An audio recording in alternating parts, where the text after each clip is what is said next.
welcome to Wallybois 2 Minute Tuesdays, and we've got two minutes. So, let's set the timer. Right, okay, the jointer plane, and that's what we're talking about today.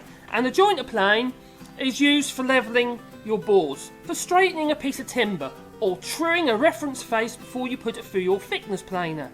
Now, there's a reason why we use such a long plane. Now, if for instance we had these two boards here, the convex and the concave, basically you've got a hump and you've got a hollow. If you use, say for instance, just your little number 4 planer, such as this Stanley number 4, Stanley Bailey yet again, quite old. Oh, hello! Welcome to my woodworking channel, Wallybois, the place where you'll learn woodworking tips and tricks. And if you'd be most kind, hammer that subscribe button. Anyway, it's time to get back to the video. You'll find that you would follow the convex curve. So go up and then you go down again. So all you're doing is making your board thinner. You're not necessarily making it straight. You can do it with a smoothing plane, but it takes a hell of a lot of skill to do it. And not everybody's got that. And the other option you've got, if you want to take the next step up, would be the number 5, such as this one. It's a little bit longer than the number 4. Now, when you run that across your piece of convex timber, how are we doing for time? Oh, we're getting there.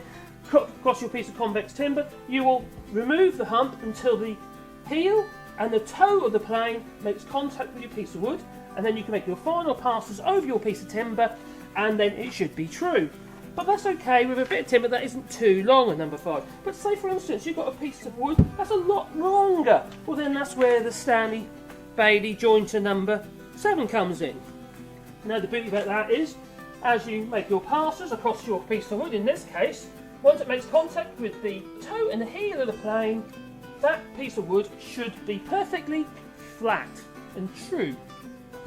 And the same applies if you're doing a concave piece of wood, but a little bit different. Basically, you would plane the ends of the concave, sometimes in either direction, until you made contact with the middle of the concave, the hollow, and then you'd make straight passes over the whole length of the piece of timber, and then that will be straight and true. And oh my god, is that the time already? Well, my 2 minutes is up. I've probably got a little bit over, but hey ho, hope you don't mind. Anyway, thank you for watching Wallybois 2 Minute Tuesdays, and as another note, this is my new whiteboard, all bright new and shiny. The old one was more of a smudge board. It wasn't very good. Well, you managed to get to the end of my video. Well, either I must have grabbed your attention, or you just couldn't be bothered to click off. If you'd be most kind and subscribe, and maybe click the little bell icon, because then you'll get a notification every time I upload a new woodworking video. And I know you'd be excited about that. So, hammer that like button, hammer that subscribe button, and comment below.